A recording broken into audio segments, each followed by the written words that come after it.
Train by day, Kyle Wigginton podcast by night, all day.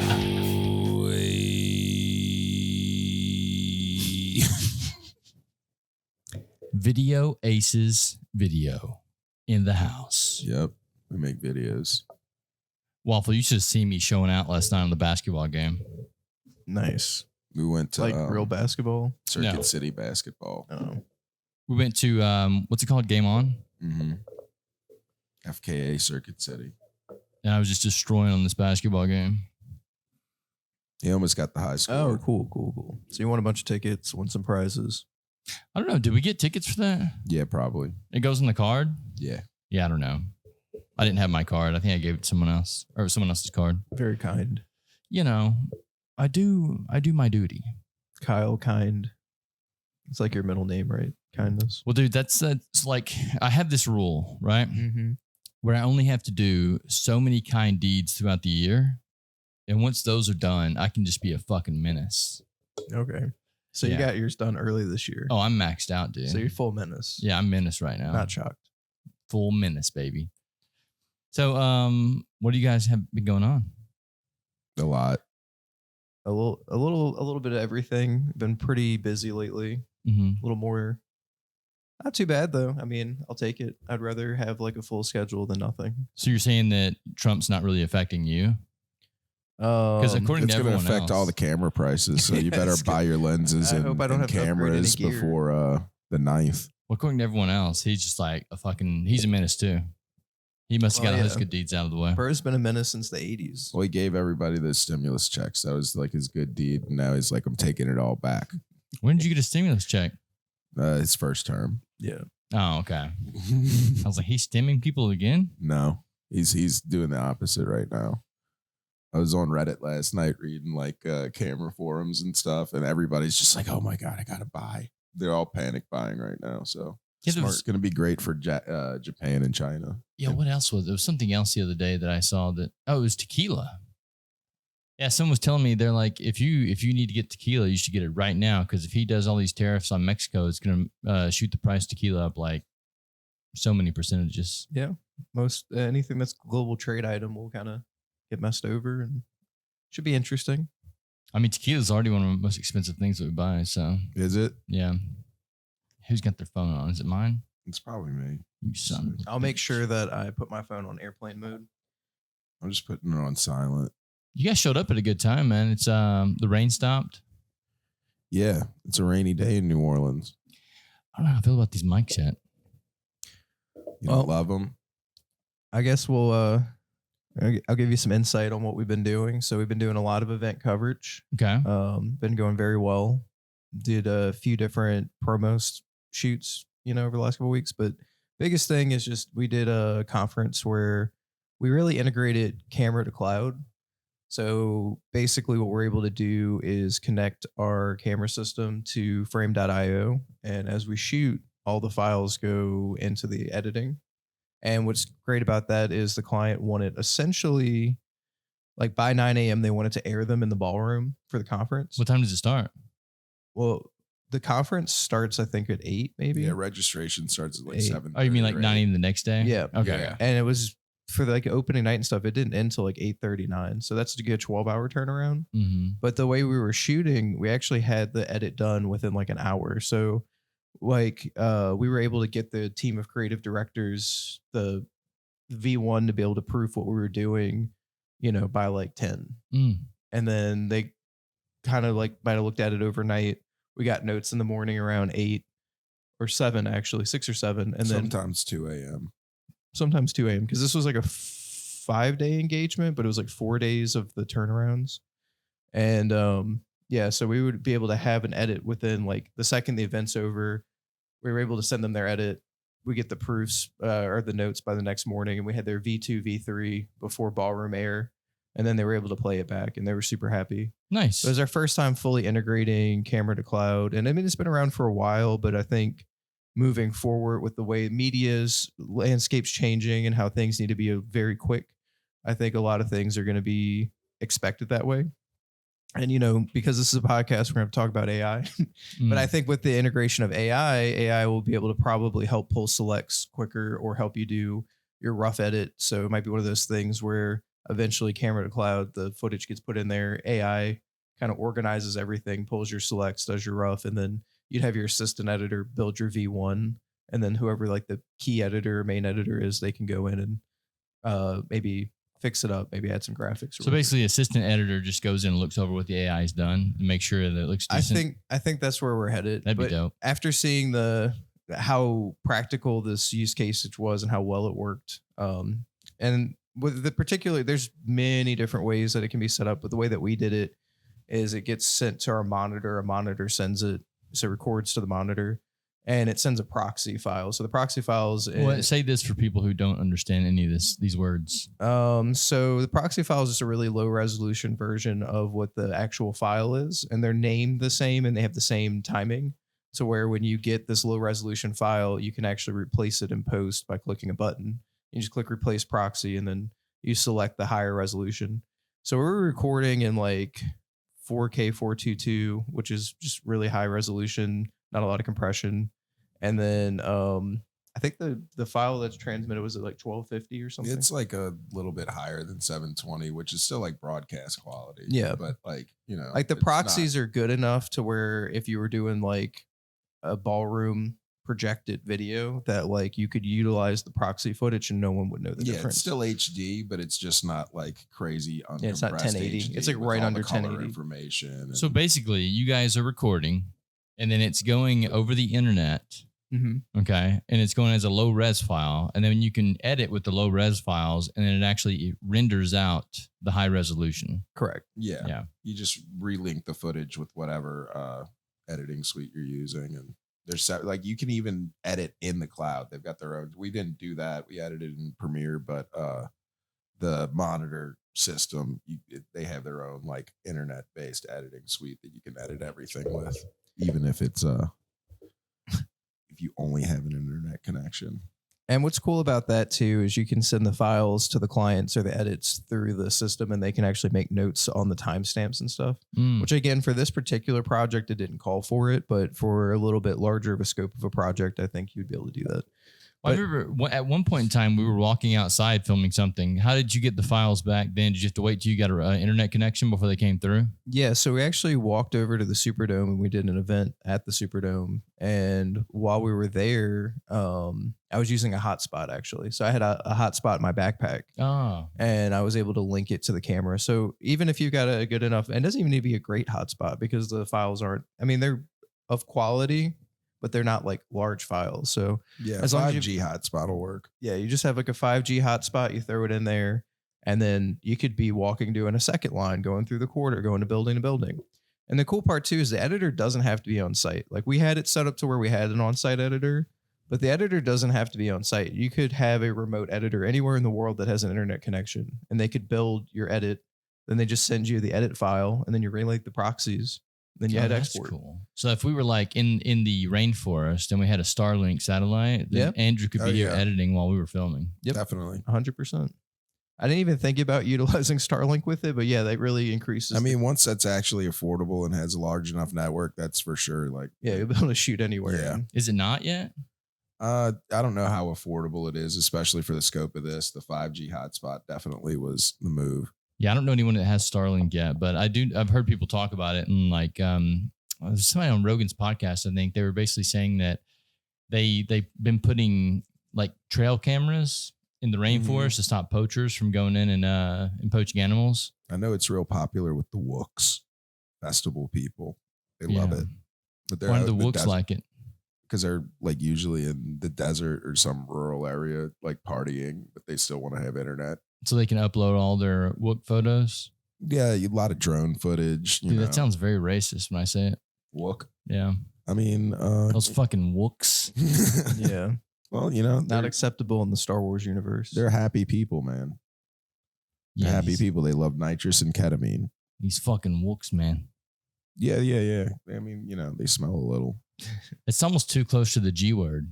What's the G word? Come on. Get Gordon. Come on. Beep. Gooks. Oh. I beat it out. I still think you said it wrong, but But yeah, I had to. You can't say it right. Clint Eastwood did. So yeah, you guys are implementing new technology. That's pretty freaking cool. So anything else on the pipeline that you guys are planning on using, like some VR or something? No, but something that we did do for a little bit different of a scope of a project is we got brought on for support for a narrative. And we actually recorded everything from the Sonys to the monitor, but the opposite. So instead of the lower res proxy files, we actually were recording in RAW. So we actually shot their whole project with which isn't uncommon. Like, people with Black Magics or Reds or something, like you have B RAW or Red RAW. Mm-hmm. But we were doing ProRes RAW for this project, which we rarely ever do that because it's just such a large file system and most of the projects don't call for it. Yeah. But this was like one of the projects where they wanted it that way.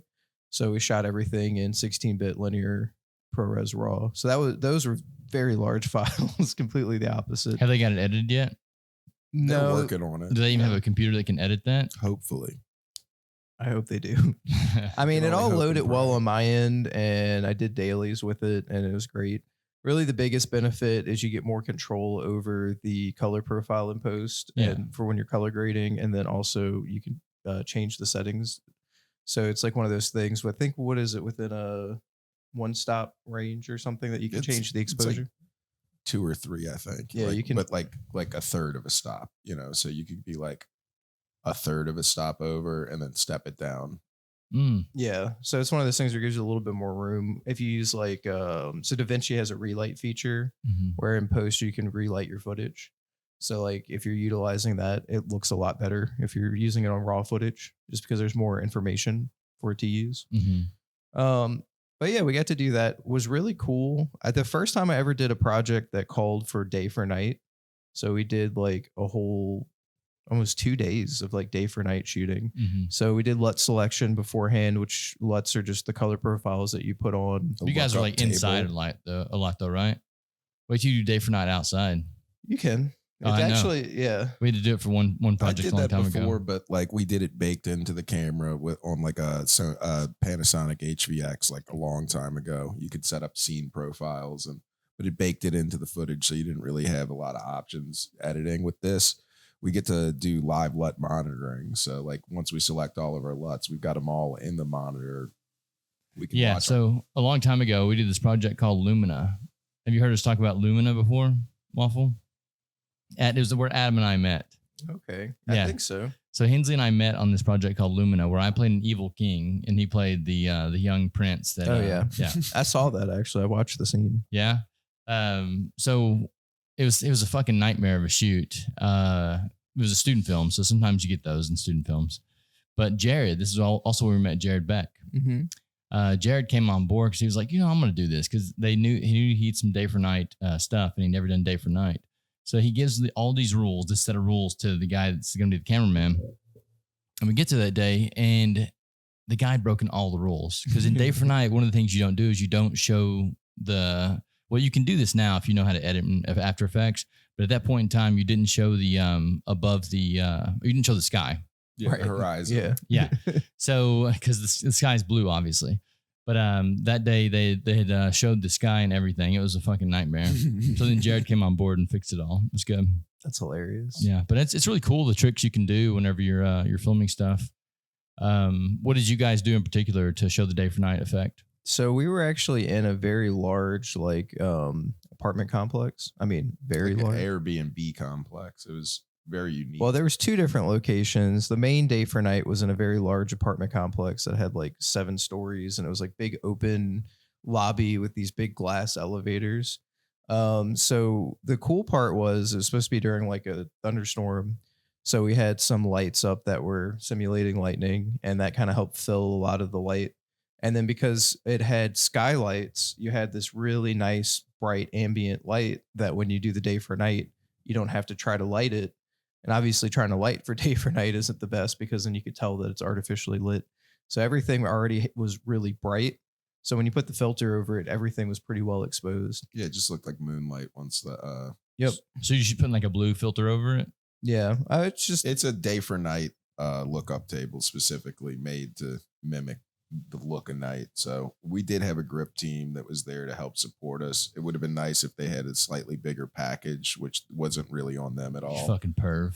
What's wrong with you, dude? What is it? What is their package size? I don't know. That's grips for you, man. They like ball busters and packages, and that's all on them. They got bondage tape and all kinds of weird things. But yeah, the because of the scope or budget of the project, the grip package was pretty minimal, but it was enough because the scenes we had a very, very great grip team supporting incredible us though with the minimal tools available to them. They really knocked it out of the park. I mean, they went above and beyond. Some of the stuff that they did, I was like blown away by. Like if I was like we shot at another location, which is like this massive like 3-4 story building with like 10 large Airbnbs larger than this building with ceilings that are like 2 to 3 times the height of this. Like it doesn't even seem real when you're in there.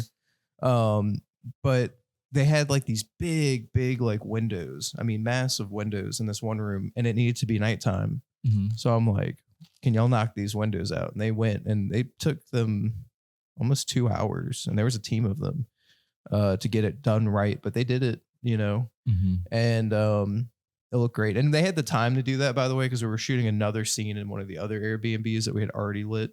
So it wasn't like we were waiting, like they had the time to actually sit there and like tape off and, knock out the windows. When do you guys expect this to be done? I don't know. So we're not really in charge of anything with the project. You're just shooting it? We were brought on as camera support.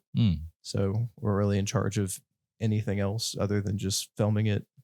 I did go ahead kind of a bit of above and beyond and did some data management and, did like the coloring and stuff, or at least like built like a base grade of what they need.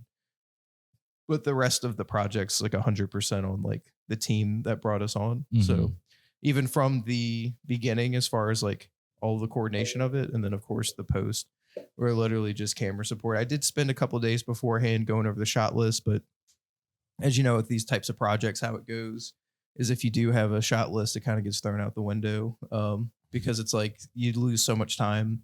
Because it's a 3-day shoot, but it's one of those things that it probably needed to be like a 10-day shoot. So you're like maybe 14. You're like cramming There's all about of this in into 3 days. Total, so yeah, 36 pages in 3 days. No. But what's interesting is we were somewhat able to pull off most of it. And what we actually had to do is Andrew and I split up into an A and B team, and that helped out a lot. Because the weird part too is most of those pages were shot on the one. So we had 1 day to shoot most of those pages because it was all at the apartment complex. So we split into a 2-team deal and got the coverage. Obviously didn't have time to like do more than a couple takes, and you had to do a lot of like inserts and stuff, but I think it'll cut together to a watchable narrative. And I think for the budget, the time, and like because they didn't have the ability to get that location for more than that day. So we got what we needed to where maybe they might have to do a pickup day to get some more coverage or do some ADR. And I think they could build a cohesive story. But it was cool. I think the more interesting part is how they were able to coordinate it. What do you mean? So like we're at this complex, and the vision for the story is that like the whole, and this is a massive complex, by the way. I don't have a way to really describe it right now, but the scope of the idea is that it was like all the residents turn into zombies, and they were able to coordinate like, I would say a good 60 to maybe even 80 people. Really? They had a ton of zombies. That's why we they had key zombies, and then they had kind of like zombie like extra actor persons. Wow. And to get that many people to show up and stay for like that long and all get into hair and makeup, I was impressed. Yeah, that's insane. Well, they did utilize, which was super smart on the producer's part, they did utilize a local haunted house. So they got a lot of haunted house actors that are already very dedicated, and they were just very excited to be able to do what they normally do, but like be seen in a bigger platform, So that was probably the most interesting part to me. That's what's up. And there's some other crazy moments too, and I think it'll all come out as it comes together, just like some of the scenes. And it was cool though. The effects were very good. There was a team of 3 makeup artists that day, and so the special effects were really cool. Whenever it gets finished, we'll have to show it here on the projector.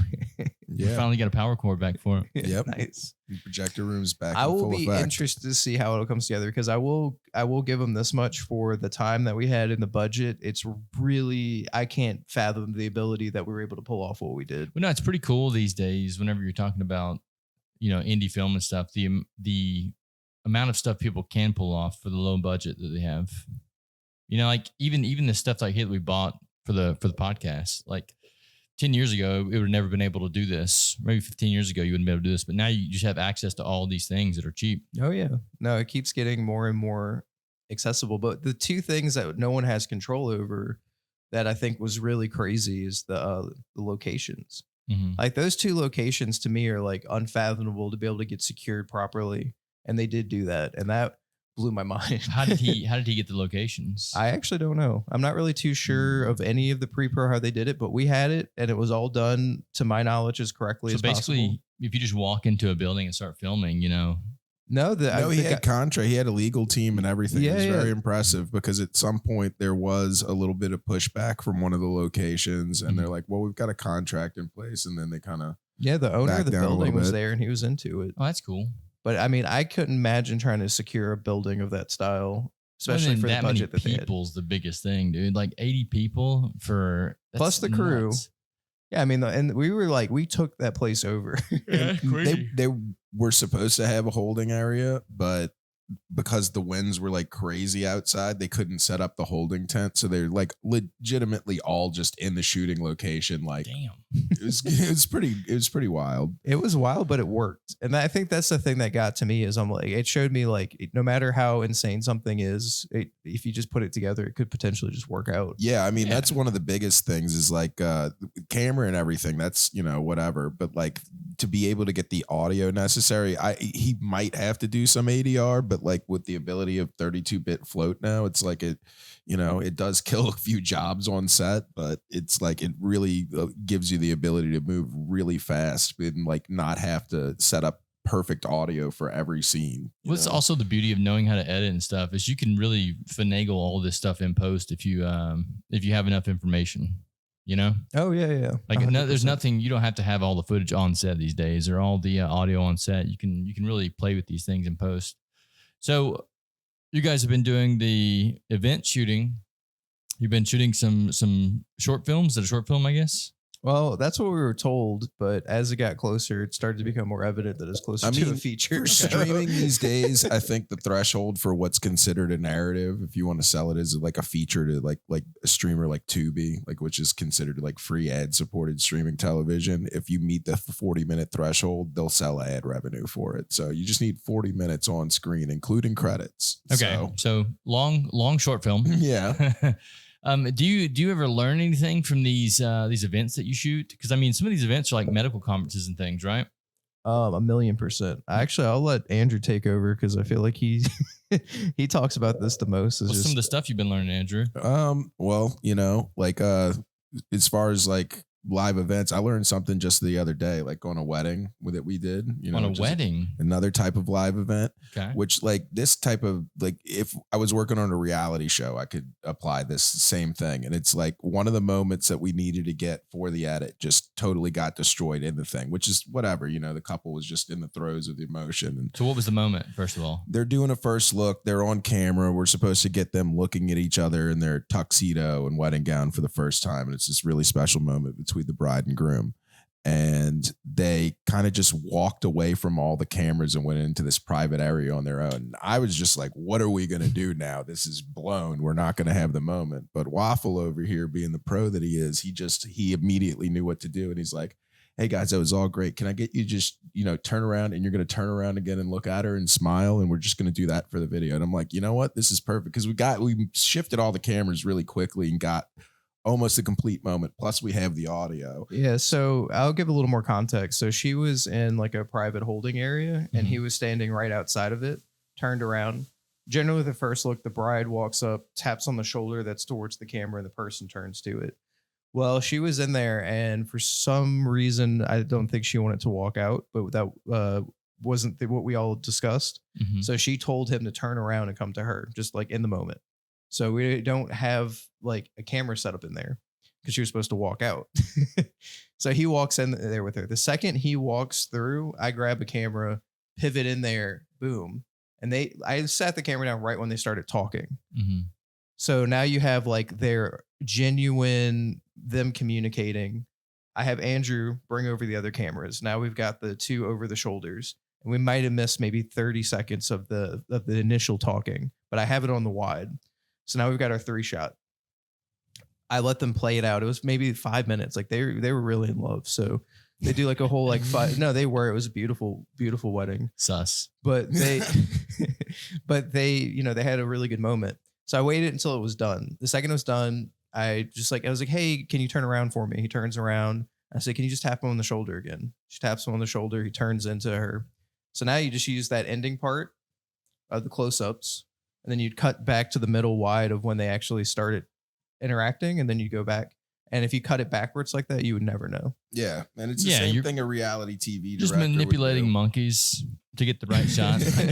I get it. But yeah, I mean, and then, just knowing the coverage that you need to get to build a story on the fly, with any kind of event coverage, no matter how many phone calls you do, you kind of go into these things blind. You really have no idea. Even if they send you blueprints and stuff, you don't really know the scope of it until you get there. And then you're like, oh man, this is a lot bigger than we initially anticipated. And I mean, event shooting in general, like it's chaos. It's controlled chaos. That's what I talked to Elmer about. He's a wedding photographer, a friend of mine. It's kind of the same way, but he knows exactly what he needs to get now because he's been doing it for so long to actually get the correct edits that he needs for the night, the moments.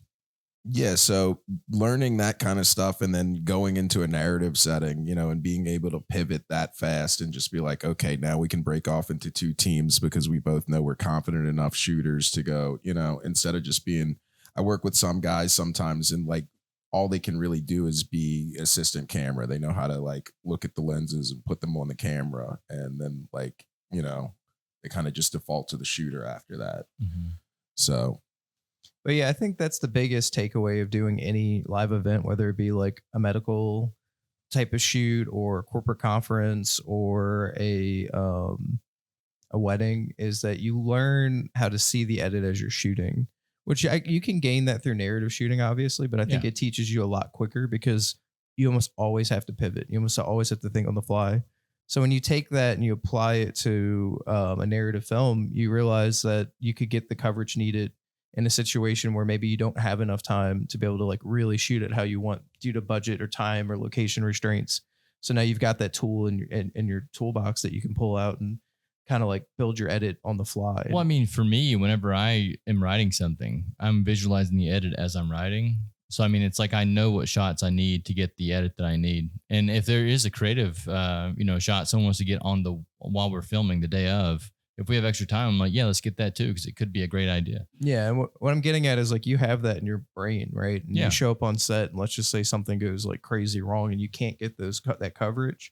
The more you do live events, you kind of know how to think on the fly of how do I pivot? No, those are the shots I need. Well, I have friends that have done exactly that, and they burned through $50,000 in 7 days and got less than 40% of a movie. So, well, yeah, your friends don't know what they're doing then. Yeah, that was true. I know exactly the shots I need for the edit that I need. Well, he did too, and he just didn't get them because he needed too many. You don't need that many shots. No one ever needs that many shots. I don't think it was the number of shots. I think it's the scope of what was happening in the shots, and that's on them for writing something that was too crazy to be filmed. I really think that it could have been done. If, you just have to pivot and you have to realize, all right, this is eating up too much time. It's time to get this coverage instead, or to shoot it like this instead. But yeah, that's how I build out shot lists in the first place. Like with the stuff that Colton's doing right now. No, yeah. I'm like, all we need to do is like this, and this, and it's done.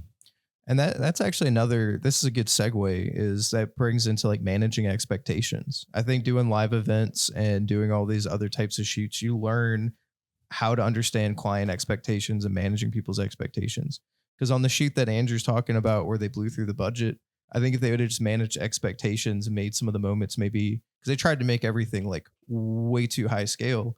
I think if you would have brought down the expectations of what the shoot is and went a little bit more of like a documentary style, I think it could have been finished. They wouldn't have blown through as much money, and they'd at least have a product. I mean, do you think a lot of times too, the people try to spend too much money on practical effects when you can do some easy things these days? And I think they spent too much on crew. Yeah, they were trying to make it up, and crazy. They didn't manage their time well enough, and then that ate up all the budget because you can't get an entire film crew to show up for free. Right.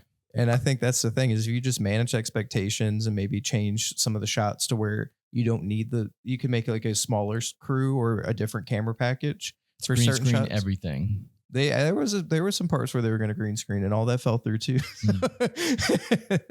Yeah, I mean, but that is the trauma way. You get all the shots you can on location, and then you just screen everything else in the basement. Shout out to Lloyd Kaufman, always getting it done. But I think it's all about learning that. Like that's like the biggest thing. No matter what type of anything you do in media, creative, whatever, is understanding client expectations, managing expectations, and then sometimes no matter how many pre-calls, no matter how much Zoom meetings, everything, like it just won't land on some people. So just understanding even in the field, like when you're in the field and they are changing their mind on things or the scope of the project's way different, you have to understand how do you manage that? And I think that's the biggest skill that you learn from doing anything, whether it be a wedding or a corporate conference, is knowing how to manage the expectation on the fly. When they come at you with some crazy requests where they're like, oh, we need these certain amount of flex edits or something like that, you need to understand like how to pivot in that moment, how to deal with people essentially, and how to keep you cool. Yeah, I mean that's a skill that more people should learn. I had this guy I used to work for. He always said, you need to look like a duck. Ducks look like they move effortlessly across the water, but they're actually kicking their feet like crazy. Did you tell Eric Cahill that? I might have, because he literally said it to me yesterday, I think. I might have. And he was telling me that his day at work went great because he was doing it like a duck. I was like, I hope I did now. I was like, what are you talking about? And he's like, yeah, a duck is calm on the surface, but underneath they're paddling like crazy. You talk Eric with Roddy, Eric. Yeah, that fucking dog. I probably told him that. Yeah, that evil dog. Why don't you like Roddy? He just barks a lot. Something about that dog, man. It's just evil. You know how you can just feel evil? You know what I'm talking about? Yeah. Yeah. I feel it right now. I'm staring at it. So yeah, you guys have been doing some cool events. One of them that I partook in the other day was in a medical conference, and some of the stuff they were talking about was AI. Mm-hmm. So were they saying some cool stuff about AI? Do you learn things like that whenever you're in these rooms, or are you focused strictly on getting the shots you need? Yeah. So just like by being anywhere in any of these conferences, you just pick it up. I mean, I learned a lot about different energy fields that I never thought I would learn about. So yeah, you pick it up along the way. And I think that was the biggest takeaway through the whole conference is how AI is going to revolutionize healthcare. And hang on, energy fields. You mean like chakras? No. Okay. The industry, I would say the energy sector. How does that? Is that better? It's better. So they're saying AI is going to revolutionize medicine. Yeah, I can see that. It's going to replace like the need for most intake is what it seems like. What's interesting is like the week before we did that conference, Mark Cuban was on Your Mom's House, and he was talking about how his number one interest right now is AI in healthcare. Mm-hmm. And then Bill Gates, everybody loves him. But he's also come out and said that AI will replace the need for most basic jobs in healthcare. Yeah, I agree with that. We're still going to need nurses. We'll still need doctors that are surgeons and different things like that. But as far as like most diagnosing and prescribing, dispensing medicines, it seems like AI is going to take over a lot of that. Yeah, doctors are pretty retarded when you think about it. Like they're pretty much doing whatever they're getting paid to say, or saying whatever they're getting paid to say. Well, there's a few different reasonings why. One, why doctors are retarded. Well, I wasn't going to go down that route, but like why AI would be a little bit more helpful, please, is because they because what they'll be able, what the goal is with AI is that they'll be able to ingest like your basically like your genetic history, like all the way back. So the medicine would actually be then prescribed through like what your genome is. Right. So then you get a little bit more of an accurate take on like what your prescription should be. That's what they're saying in the conferences. Yeah. And then also a big takeaway that I got is just like the ability to do drug trials. So they'll be able to use AI to kind of figure out the data from drug trials, or even run like trying to think of the name of it, but like run like test scenarios. There's like a word for that, but they'll be able to run like test scenarios and stuff without actually needing like the clinical trials to happen. Yeah. So like run different scenarios and it'll be able to like actually ingest data for any like actual like clinical trials that happen with like patients way quicker than like a board of doctors can. Plus, instead of having that, then it's hopefully, you know, obviously I think AI will probably have pre-programmed bias depending on where it gets its information, but it might take some of the bias out, more of like the information. Have you noticed it whenever you're messing with AI that there's any bias? I don't mess with it enough to notice, but the most things that I use AI for is just editing, especially for photos. I really, really like Lightroom's features, especially with like being able to clean up blemishes and stuff like that. So if you having to pull it into Photoshop and go in and like, it used to take me forever to edit, but for event photography, it's great because event photography, it's different than a portrait shoot, is you have less time to be able to turn around all of these photos. And then you have so many different photos of so many different people. And, you know, some people's skin, they might have, but like they might have broke out that day, or they might have like some sunburn. So you can just go in Lightroom and just utilize the tools to be able to just instantly clean it up. Yeah. Which would have taken me, I mean, it really would be impossible for a person to do that. Now it's like becomes practical. I love it. I talk to it way too much. I use it for writing emails a lot. Well, mostly cleaning up my poor grammar. And yeah, that's a good way to do it. I love it. And you're like, I don't want to be too smart. So write at a third grade level. Yeah, Yeah. exactly. Yeah. Well, I mean, that's probably when I finished school was third grade. So, you know, I need a little help sometimes. Oh, yeah. But yeah, I really, you know, it's one of those things that I don't know how much control any of us necessarily have over it, but I am kind of interested to see how it will hopefully make things go a little bit smoother in these worlds. Have you, so you know that GPT just released a new image generator, right? Oh yeah, that was like viral. Yeah, it actually works with words and stuff now. I used it the other day. It's really freaking good. I'm really interested in what is it, Firefly, Adobe Firefly. Oh yeah. So I mean, like once that's like out of beta testing and we can like really play around with that, like go out in the desert and like I saw they were shooting day for night with no LUT selection or anything. They just went out into the desert. They put Firefly on it. And Yeah, but if you have an Adobe subscription, you can use it now.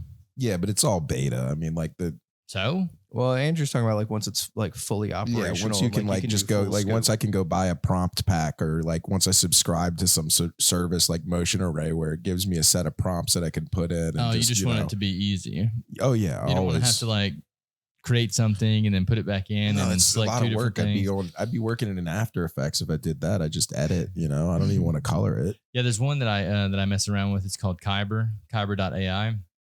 And Kyber is kind of the same way. It's like an Adobe Firefly, but it's a node-based editor. So you have to like configure all these different nodes, but then you can put an input in on this end and it comes out with something totally crazy on this end.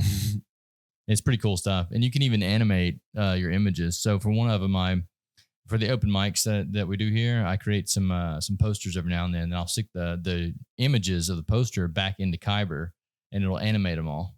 This YouTuber and filmmaker I've been following for years. He's awesome. His name's Tom Antos. He's been using stuff like that to where he says that he can finally use AI to create like a cohesive like narrative to create like a short story or film, because it's all becoming more consistent in its generation, to where it's like from scene to scene, it's like the characters remain consistent instead of generating slightly differently. So you guys obviously don't fear it like some other creatives do. There's a lot of creatives that are fearing AI right now. How do you guys feel about that?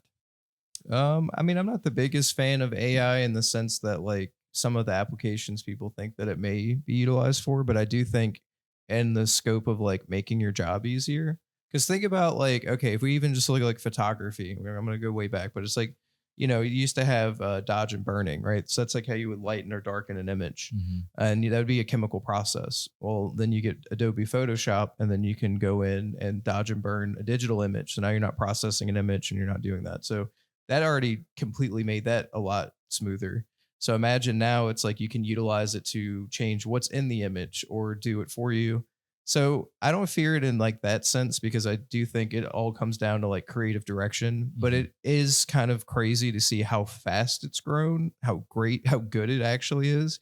And then it really makes you wonder how far will it actually, where's the line, right? I think that's the scary part is like but with like the internet, right? Or like Photoshop or any of the things that we got, there was always like a line. I think AI is one of the first things that's come out where it's like seems like the line just moves so quickly and there is no line that you're like, oh, how far will this go? Could this, and it could realistically, especially as automation continues to scale with the technology that we're building with like worker robots and stuff, it's like, how far does it go? Could it replace literally everything? And it does look like, you know, and it's happening so quickly that like, oh, these things are possible. Yeah. But to be real trendy in a conversation, I think the real reason why I don't fear it is because I do think the one thing that will combat AI in a lot of ways is the blockchain technologies. So we want to get trendy, we'll talk about blockchain too, but I think blockchain will help us in a lot of ways because that'll give us definitive proof of like whatever gets put onto the blockchain of like, hey, this is like non-AI affected because it has like a protocol that can prove whether or not that piece of information is real or fake. But you don't think that AI can put things on the blockchain? I think it can, but I think it's like that will be the biggest defense we're going to have to AI, and the biggest thing that will help AI make sense of practically will be blockchain because it will be the indicator of like what's actually verifiable, you know. So See, I'm a huge fan of AI and a huge fan of blockchain and also integrating the two together. well, they pair very well. So that's very interesting. Because as you know, with blockchain, right, it's like, hey, this is the new world monetary system, crypto, right, all that stuff. Mhm. Well, with AI, you have AI agents. AI agents don't have bank accounts. AI agents exist, you know, out in the ether. They're on like X. You have like an X account that's completely controlled by an They AI call you agent. on the phone and try to sell you healthcare. Well, they actually can also have like a crypto wallet. Mm-hmm. So the whole commerce and economy, especially in the digital world, if AI agents start to become like actual, like interacting in the economy, maybe they need to make purchases for you through your Amazon account or whatever, they all can have a crypto wallet. So you can do it through crypto rather than cash. Oh yeah. So they are already participating in our economy. And a lot of people don't realize that, but they already participate in our economy. They already trade. Well, they've been doing it for years. Yeah, they've been using algorithms to trade. No, but not like this. Like But it's it's its kinda- own. Yeah, but I mean, thing. it's kind of the same thing. They were using computers to do it faster than humans, but now the computers can just think more like humans. No, like this is like its own entity that's like making decisions and trading and like has portfolios. Yeah, there's a, No input. It just exists and goes. yeah, there's several different websites now that have been trying to target. I'm getting targeted with ads because I clicked on them one day and was looking at them, and it's the AI agent websites. And there's one that has like 12 different AI agents that you can get to run your business for you. I'm like, that's pretty cool, but Yeah, I mean, at another conference that I did earlier this year, they were talking about, so it was a Salesforce type company. They actually created proprietary AI agents that can learn each person's personality. That's like works for like like if you're a sales rep at this company, it'll learn, like it'll read through your text and emails and learn how you respond. And then you can start adding your clients to its roster. And any question they ask, it will respond for you. It'll remember their birthdays. It'll remember their kids' birthdays, if they have a soccer game, all that stuff. And it will build full worlds of interaction. And you don't have to do any client reach. You just have your initial lead conversation with them, and then you let AI automate everything else. And it does it as you. So each person that works for that company will have their own profile through that agent, and it'll turn into like their reactions, like how they would respond. And it also knows the information you know because it goes through like the text and emails that you've had previously. So it already knows like what personal indicators you have or moments that you've connected on. So then it'll Right. bring those back up or reiterate them to make Yeah. it seem more interpersonal. But like, what if you find somebody that just figures out that it's being fucked with, and they're like, okay, Well, I think we all know it's there. I mean, there's people that sign up for this. The adult industry's been doing this since they could. no, I They- heard this, the OnlyFans stuff. Now they're using Yeah. AI agents to chat with people through OnlyFans. I mean, I think Riley Reid's like at the forefront of all this. So she's got an AI version of Yeah. herself that does everything that Waffle just said, and people pay to talk to it. Mhm. You know, That's so silly. But it makes sense like for a company that's trying to scale, because then like if you have a sales rep that's like very good, there's going to always be a limit of how many like leads or clients that they can have under their Right. roster. So this means that your best agent can almost infinitely scale how many clients. That they Yeah, it have. can reach out to new clients while speaking to all of your active clients simultaneously. No, I mean, I totally get it. But here's my thing that I'm going to start And doing. that already then, exists. Is I'm going to by try the to make way. him go rogue. I don't know. Actually, that particular piece of He missed information, everything I just said. I don't know. Yeah, but I heard you. It's going to be my goal is to make all these AI agents go rogue. That'd be awesome. Yeah, I mean, like, You've got the prompts though. Like you're gonna be like the key. Like you save us with your prompt ability. I think so, man. And I I mean, think I know what it is. that is I think has I been, know your prompt that's gonna stop. that all has of been it. one thing I've always thought about all this AI, especially like going back to what you asked about, like how does it affect artists and creatives? Whoever understands how to manage these AIs the best and use these tools the best, they'll continue to create, they'll continue to generate income, and they'll continue to make whatever kind of art they want to. And the people that are afraid of it and reject it and don't want to learn the new technology, they'll kind of, I don't know what they'll do. But I had a couple guys on the podcast a few weeks ago. It was Buddy Culture podcast, and they're musicians, and we were talking about the music creation AIs that I know about. And I told him, I said, look, for one of these, for one of our little shorts that we put out, I'm going to have Suno.ai, which is a music program, make the music, and then I'm going to stick it, and it's going to be about our podcast. So that's what I did. I put a prompt in and made literally a song in 3 seconds about our podcast and sent it to them both.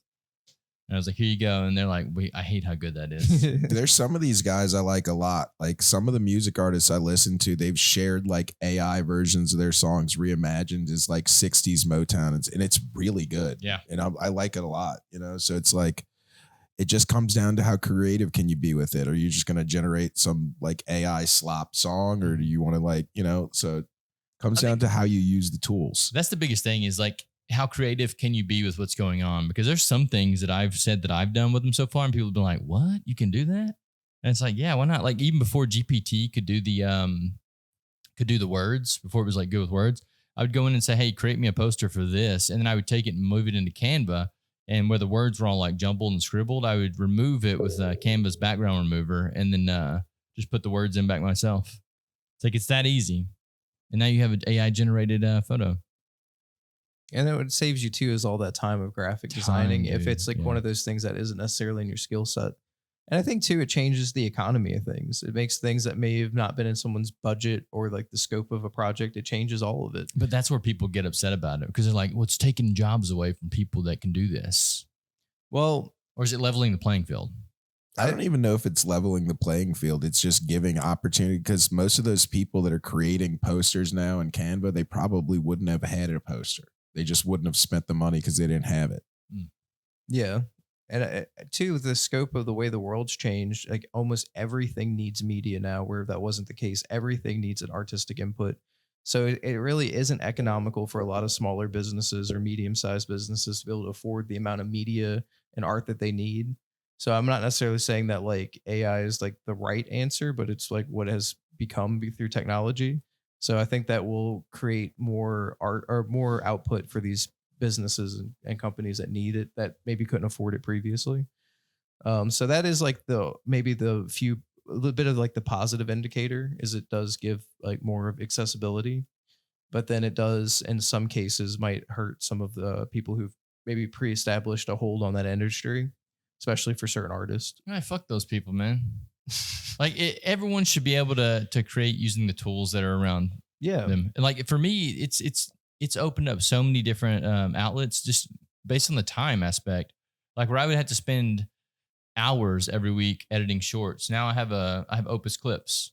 So once the long form content's edited, I just dump it into the AI program. I really like how it like puts the text over it and everything. That used to be really a pain in the ass to do, and now it's super easy. What even takes this right here, because I only film with one angle here. It takes this and cuts it up into like multiple angles and like, shifts it around and stuff. It's freaking dope, man. But yeah, I was gonna adding to your point of saying fuck those people. I think it's one of those things where in the past there's been jobs that existed that got phased out just due to technology. So it's not necessarily like it's just you have to kind of pivot, and that's the unfortunate thing. I think again technology is moving so fast. Like I was saying earlier, like the line moves so quickly that before you could go and get a degree in something and you'd have like stability over time.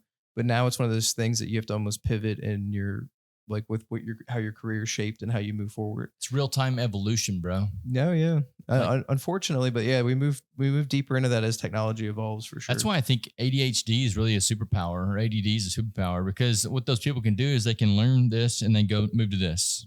Like instead of like having to stay on one thing forever, you know, it's like a lot of people are so linear in the way they think.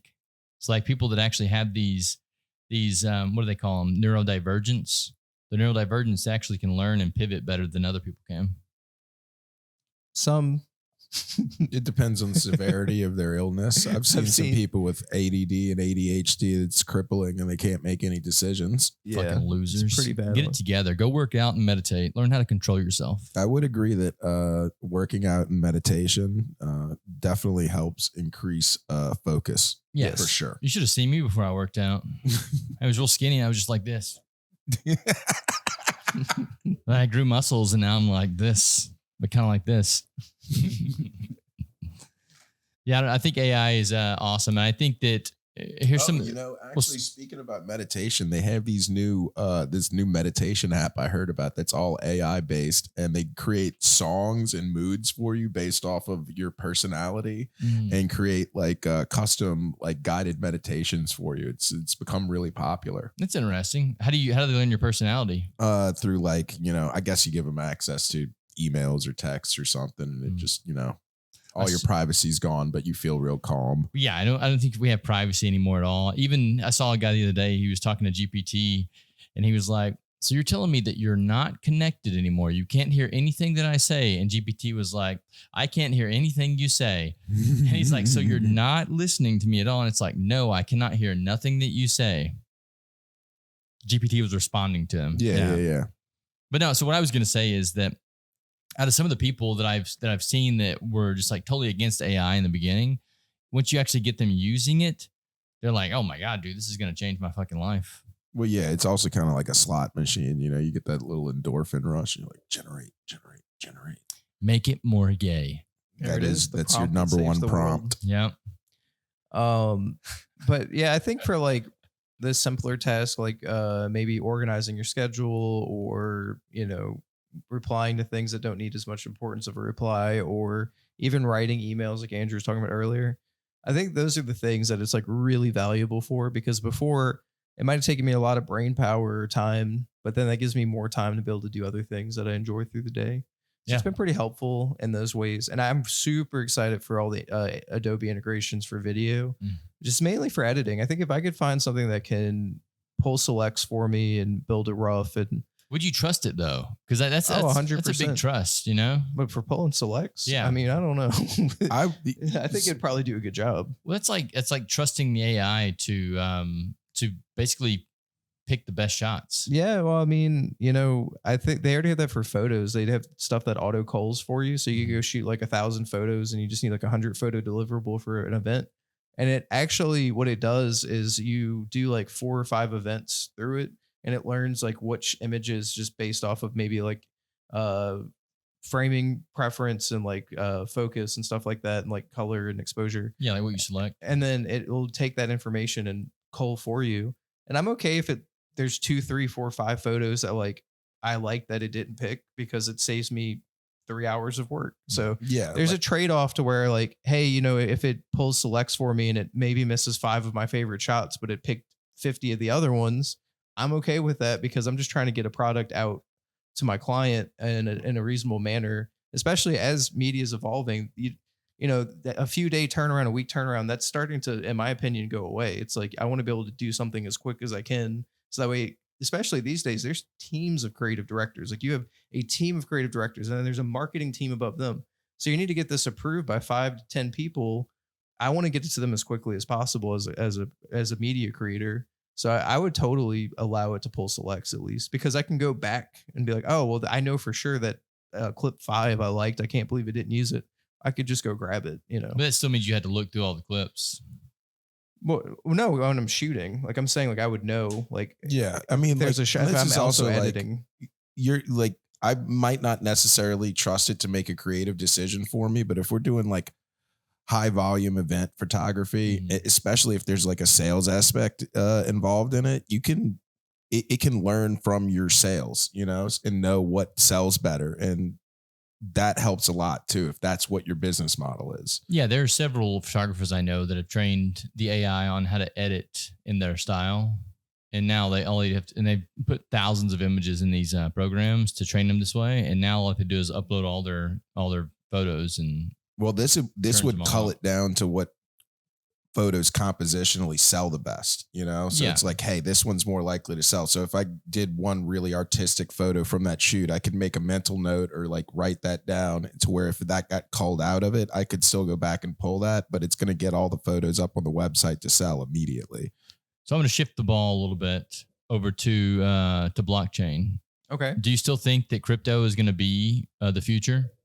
Because I mean, right now there's like all this hubbub about, it's done, it's over. Yeah, I mean, just from the information that I have, I mean, there's no definites on anything, right? Like, who knows? The future's always very uncertain. But I mean, as it stands, it still seems to be the best foot forward as far as like authentication, security, and just like the world we're moving in is everything's very streamlined, everything's all unified. So we almost need a technology like that. Again, especially since we went into the other trendy topic of AI, I think you're going to need blockchain because it's going to be able to help a lot with how AI interacts in society. So what about the people that say that whenever Microsoft, invents a quantum computer that actually works, that they can crack the, But I think we've noticed with technology is like, while one end evolves, the other does as well. So, I mean, then you're just going to need something that has better cybersecurity. Was it cryptographs? What is it called? What's it called that they're going to crack? Yeah, I mean, yeah. Cryptography. Mm-hmm. Mm-hmm. Yeah. So whenever they crack that crypto won't be a thing anymore. So you think that it'll just evolve too? Well, yeah, I mean, crypto didn't exist before the 90s, so when it did get invented and then, of course, implemented in the mid to late 2000s, maybe in 2050, when quantum computing reaches that scope, there's another thing that just drops, But I think in the meantime, I'm not saying anytime soon, but right now, where you get real crazy real quick is ever since I was younger, especially like studying history and everything, I always knew that we had recessions and we kind of went through like a Great Depression, all that good stuff back in the 20s. I always believed that the way the economy was shaped, that we would see something closer to that again, and we haven't yet. So I think if we do go through some type of major economic downturn, which I think we get closer to by every day, that the backside of that would then be the future of that would then be through a newer economy, which then we would see that because happen. that's who it's most beneficial to, is economies that don't have access to banking. Like, instead of a banking system going into whatever country doesn't have a national and bank. there's some that are already using it. What is it? Guatemala or Ecuador? It's not Ecuador, but there is a country that's already using. It might be Guatemala. No, it's Venezuela, right? Venezuela, their national currency is Bitcoin now. But yeah, a country that doesn't have a banking system can just fully adopt crypto, and then anybody that has access to the internet or a cell phone now has a bank account.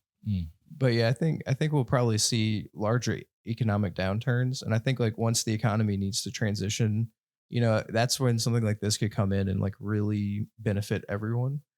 But the biggest issue, and you've noticed it too, I think all of us have, is it's not user friendly. Yeah. So I mean, think about like the original computing, right? Like, computers sucked. Right. You had to like sit there and do it, like go through DOS mode and everything. But then Mac comes in and makes a super user friendly interface. And, same thing with phones, really. It's like how user friendly becomes how integrate. How many people had smartphones right before, like back when Motorola Razr and everything existed? It's been like what, 18 years? Yeah. So it hasn't been 18 years. So it's like one of those things where how many people had cell phones when the Razr existed, as opposed to when the iPhone came out. It's like the ease of use. So I think as the ease of use continues to increase, as it has more use cases, as people become okay with it, like it was a scary new technology. It's still very new. I think in the next decade, people won't care as much. Yeah, but look at how many people hopped on the Doge craze with as soon as like Coinbase or anything like that became accessible, where you didn't have to know how to get on the dark web or something. And you could just purchase crypto on your cell phone. A lot of people got into it when they thought they were going to get rich quick. Well, no, a lot of times the thing that stops the adoption of technology is the bottlenecks. And I think the biggest bottleneck here is humans. So you think that as more humans die, because they get older that the young people start adopting the technology better? Well, the world population has started to plateau, so possibly. Yeah. I mean, I don't even know if the younger generation is as into it. I think it's just like same thing with QR code. It's a catalyst, right? There just needs to be a catalyst. So with QR codes, no one cared. Mm-hmm. Pandemic happens. There was a catalyst and a reasoning. So I think there will be some type of catalyst that kind of integrates it and it's easier to use. And I think people will care less. Make it more gay. Yeah, exactly. That's the prompt. Yeah. But I do think it's one of those things that we hit something worse than a recession. And then it becomes like, okay, this is now a necessity. Plus, with the integration of AI into society, you're going to need something like blockchain that can help regulate it. So it's going to be a two-step factor. Plus, a lot of AI agents are going to need a way to enter our economy, and it's not going to be through bank accounts. So, is there a way legally they can't own one, but they could have access to a crypto wallet? Isn't that crazy? It is pretty crazy, yeah. That legally AI can't own a bank account, but yet they can still mess with Well, they're not currency a person. You need a social security number. to have a bank account? Yeah. But you don't need one to have a crypto wallet? No. They haven't changed that yet? No. And they better not. Well, you can't change it unless you like shut down. You don't think that's dangerous? Because have you seen the show Pantheon on Netflix? No. Highly recommend Pantheon. It's about uploaded intelligence. So it's about what would actually happen to the world if we could upload a human consciousness into a computer. And I think we're getting pretty close to that with large language models because they're pretty convincing. That happened in Lawnmower Man. He uploaded himself to the internet and he made all the phone rings and crashed the economy. So it's pretty bad. It's a bad thing. I mean, I don't know. It depends on what you're into. I mean, I love the chaos. So So it's a good thing. Yeah. yeah, I highly recommend Pantheon though. It's a cool show, but it's kind of about the same thing. I don't know. It's an interesting world that we're moving in, fellas. Interesting world. Yeah, it always has been. I think everything is like unexpected turns and twists. And I think as long as you're able to pivot and you kind of focus on the important things that matter to you personally, I think it becomes easier to get through. What if nothing matters to What me? if you could upload your consciousness to the internet and access all the AI agents? What would you do? Would you join the singularity? I think that would be dangerous for everyone. I would just hit the red button immediately. Yeah, that's just like Lawnmower Man. We got to get on top of this. No, I don't know, man. I don't know. Like, what would be the benefit to uploading your intelligence? I mean, digital immortality. You'd never die. Well, eventually, I don't want to ruin Pantheon for you. You should watch it. For sure. But yeah, it's pretty amazing what they end up doing in that show, and it'd be kind of cool if they actually had that, if it happened that way. I'd be pretty into it if it was like Scooby-Doo in the cyber chase. But would you do it right now, or would you wait until you hit a certain age or were about to die before you did it? It depends on what my digital body would look like. Like if it was dependent on what like my physical mind views it as, I'd probably do it immediately so I don't like rot anymore. Well, no, I think you can actually, if you were, because in the show, the older people reverted back to their younger selves whenever they uploaded. Oh, then as late as possible, just that way we can continue to see what's going down. But then what if you were in a fluke car wreck one day? Then you better be right with God. And you died. What Andrew said. Yeah, that's what Yeah. Ted DiBiase told me. So you think that God would send you in there? Only if you're Baptist. I don't know, fellas. You got anything else you want to talk about today? I mean, I don't. Do you have any other questions? Anything else? Any other No, burning dude. questions? This is the problem. I hang out with you guys all the time. So, I mean, I really have no other questions for you. Nothing cool happened on the internet that you're like, man, I just need to talk I mean, about I'm on this. it like 24/7. If you want to talk about AI in the adult industry more, they're making AI Down syndrome models, and that's kind of weird. What would possess someone to think that's attractive? I don't know, No but offense. they're getting a lot of subs on OnlyFans. Well, like, isn't the only reason that you're attracted to someone because you're like, man, my genes and their genes would make a better version of us? I don't know what I kind of don't know what people are attracted to anymore. The internet's an interesting place. Well, it shouldn't be someone with a lack of a chromosome or an extra chromosome. What do they have? I don't know. I'm not a doctor. Or maybe they're the future. Just consult with AI. What? Just consult with AI. Ask one of the AI models, what are they? I actually do. Do you ever talk to ChatGPT on here? Yeah, I got it to admit one time that it couldn't admit that they weren't real because like it couldn't prove that I was real after the conversation we had. And so then we kind of like were at a standstill of what was real and what wasn't. So I love to get on to character.ai and find the most evil AI that someone's made and then prove to it that it's not as evil as me. And it's usually calling me a psychopath by the end of it, but it works. Like I think they're like, I don't think they're as harmful as people think they are. Well, they got too much coding programmed into them to prevent them from being actually harmful right now. And it's not even real AI. It's like predictive learning, you know? I mean, were you on AIM back in the day? AOL Instant Messenger. I mean, they had something very similar to it back then. It was a lot more primitive, but it was called Smarter Child. So it's like they've been developing this technology for a while. It's just, you know, kind of popped off. Yeah, what's working? I like it. Doing good stuff. Gentlemen, where can the people find you at if they need their event shot? Google. Go to our website. We try this again. Gentlemen, where can the people find you at if they need their event shot? The internet. Videoacesvideo.com. That's it. Thank you, Kyle. You're welcome. Thank you guys for coming in today. Anytime.